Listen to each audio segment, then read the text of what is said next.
नमस्कार दोस्तों, मैं हूं दिनेश के वोरा। स्वागत है आपका न्यूज टाइम एससीएस न्यूज के इस लाइव अंक के अंदर। दोस्तों, बात करेंगे आज हिंदुत्व, राष्ट्रवाद और इस्लामोफोबिया के कॉकटेल के ऊपर।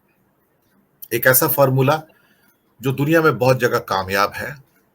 खासतौर से अगर आप इजराइल में जाएंगे तो ज्यूज राष्ट्रवाद और वहां भी इस्लामोफोबिया। आप कुछ और देशों में जाएंगे, वहां पे राष्ट्रवाद है लेकिन इस्लामोफोबिया नहीं है। एर्डोगान साहब तुर्की में है तो उनका भी राष्ट्रवाद है और खासतौर से जिंगोइज्म है, उनका वहां चलता है।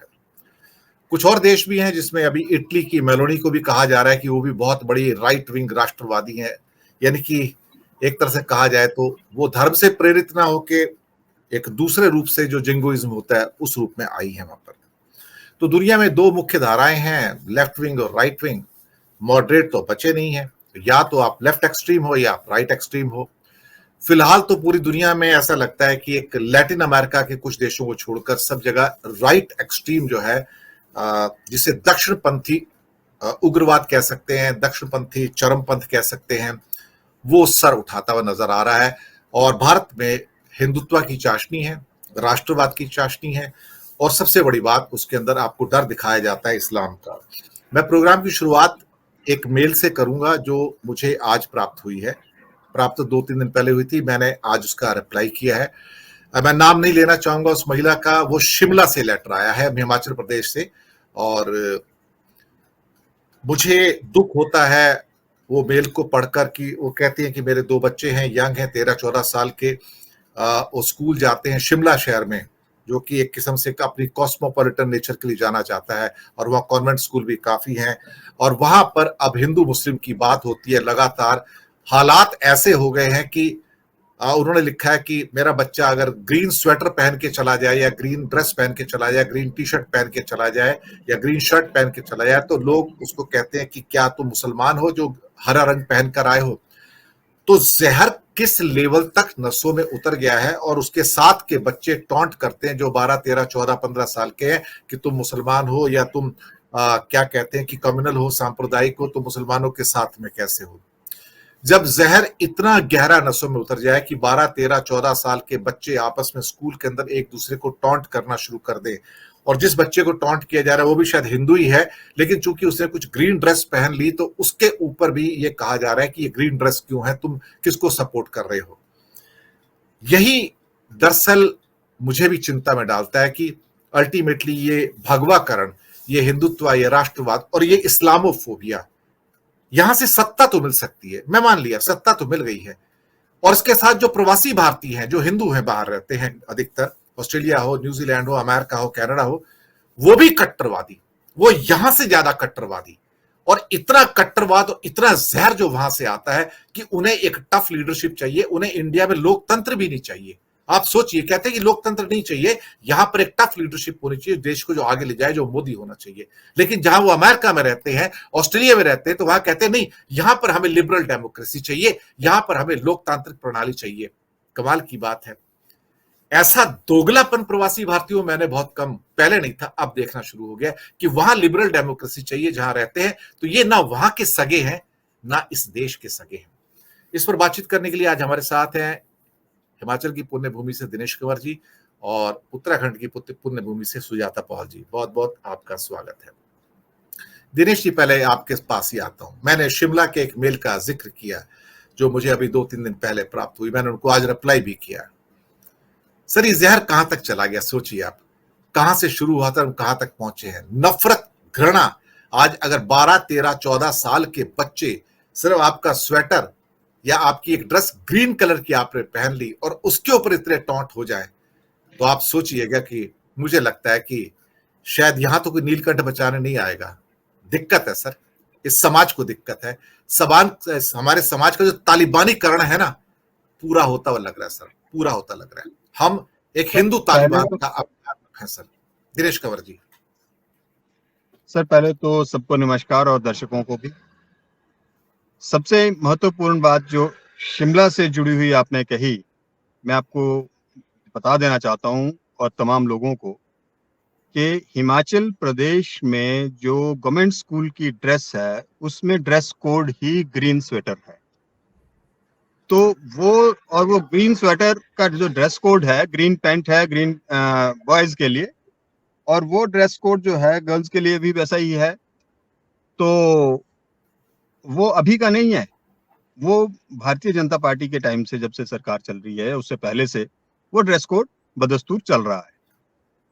और ये जो इसी ड्रेस कोड को जो इतने सालों से जो पहन रहे हैं बच्चे, इसी को अब हिंदू मुस्लिम करके अगर देखा जा रहा है। और मैं आपको ये दूसरी बात बता देता हूं कि शिमला में जितने कॉन्वेंट स्कूल हैं उनमें बहुत सारे स्कूल्स का जो आज क्योंकि सर्दियों का दिन है तो उनके ड्रेस कोड में रेड स्वेटर या ग्रे स्वेटर या मैरून कलर के स्वेटर का भी चलन है। तो और वो कॉन्वेंट स्कूल के बच्चे हैं। तो मैं आपको ये बड़ा स्पष्ट कर देना चाहता हूं कि जो बच्चे इस मानसिकता के साथ बात कर रहे हैं वो बच्चे डेफिनेटली कॉन्वेंट स्कूल में पढ़ रहे हैं, वो हिंदी भाषी या इस स्कूल में नहीं पढ़ रहे हैं, मतलब वो क्रिश्चियन स्कूल में पढ़ रहे हैं। लेकिन उनके पेरेंट्स हों चाहे वो बच्चे हों, वो इस मानसिकता के साथ अब किस तरह से उनको उनका फीडबैक हो रहा है, उनको किस तरह से उनके नर्सरिंग हो रही है, ये बहुत दुखद पहलू है। अब आज इस बात पर वापिस आते हैं कि देश भर में अब ये जो हिंदू लबादा है इसकी भी इन्होंने एक ठेकेदारी ले ली हुई है कि भारतीय जनता पार्टी अगर बात करेगी तो वो हिंदू होगा, अगर वो हम भारतीय जनता पार्टी की बात नहीं करेंगे, उसकी फेवर की बात नहीं करेंगे तो वो मुसलमान होगा। मेरा कजन है एक, जो मुझे अक्सर बोल देता है कि तुम तो मुस्लिम की पार्टी में घुस गए हो, तुम्हें तो पता ही नहीं लगता है कि करना क्या है और बोलना क्या है। मैंने कहा यार बच्चे तुमने अपने सारे कॉन्वेंट स्कूल में पढ़ाए हैं, काम आपका सारा का सारा अंग्रेजियत में हो रहा है, और हालात आप ये है कि आप बात कर रहे हैं ग्रंथों की, उनकी बात कर रहे हैं। बुरी बात नहीं है, मैं भी हिंदू हूं और मुझे किसी के सर्टिफिकेट की जरूरत नहीं है। लेकिन और ये बात भारतीय जनता पार्टी के यहाँ के हिमाचल के नेता ही नहीं, दिल्ली तक के नेता, कई बार वीरभद्र सिंह जी जो जहाँ अब नहीं रहे हैं, मुख्यमंत्री है हिमाचल प्रदेश के रहे वो 6 बार, उनको भी समझाने लग पड़ते थे कि हिंदू और हिंदुत्व की बातें। तो उनका जवाब होता था कि भैया आप लोग मुझे ये मत समझाओ। एंड टू फ्रैंकली स्पीकिंग वो कृष्ण की 126वीं पीढ़ी के वंशज थे। अभी जो उनके पुत्र हैं वो 27वीं पीढ़ी के 127वीं पीढ़ी के वंशज हैं। तो आप देखिए कि अब हो क्या रहा है कि जो ये लोग इस वक्त मुद्दा कोई नहीं है, मुद्दा सिर्फ एक है, one point agenda, that is what, how to attain the power again, simple as that.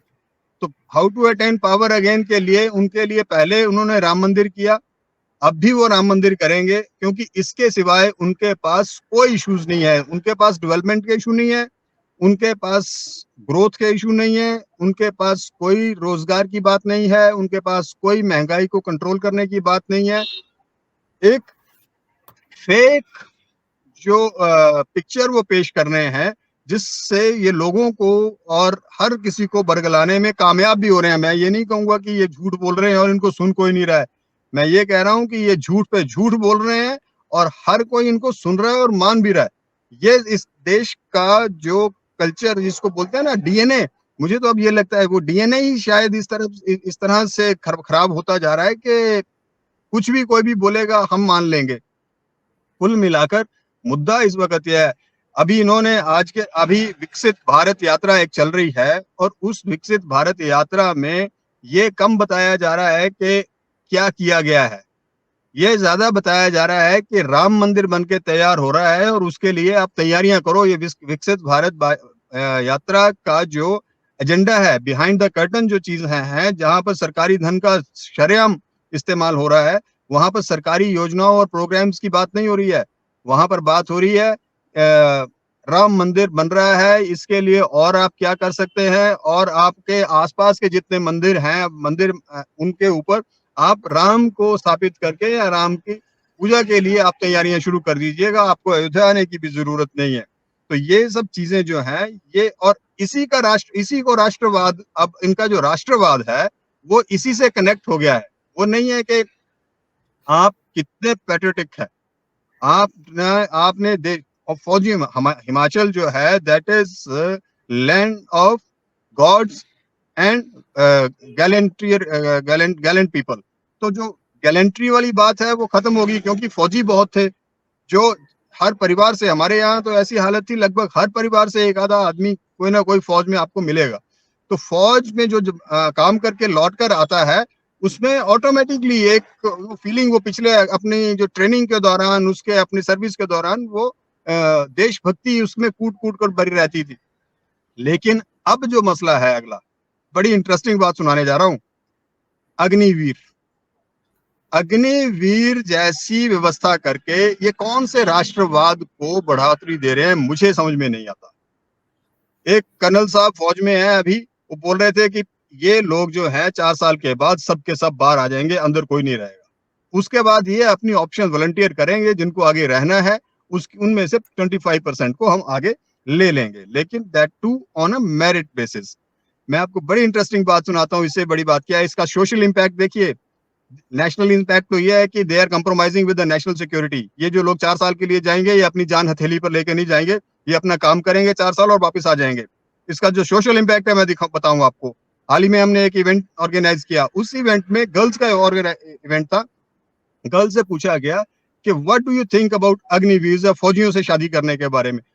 उन्होंने बोला सर फौजी कहाँ है, अब हम किसी फौजी से शादी नहीं करेंगी, कोई पता नहीं 4 साल के बाद आकर घर आकर बैठ जाएगा, हमें तो खाने के लाले पड़ जाएंगे। तो ये एक लड़कियां अब मतलब फौजी लड़का शादी के लिए ढूंढना बंद कर दिया है, इसलिए कि वो, क्योंकि बोला जी फौजी नहीं है, ये अग्निवीर हैं, और इन अग्निवीरों के साथ किस तरीके से शादी की जाए, क्योंकि भविष्य कोई नहीं है। 17 साल का लड़का जा रहा है फौज में, 21 साल का वापिस आ जा रहा है, उसके बाद वो क्या करेगा क्या नहीं करेगा, नथिंग इज सिक्योर।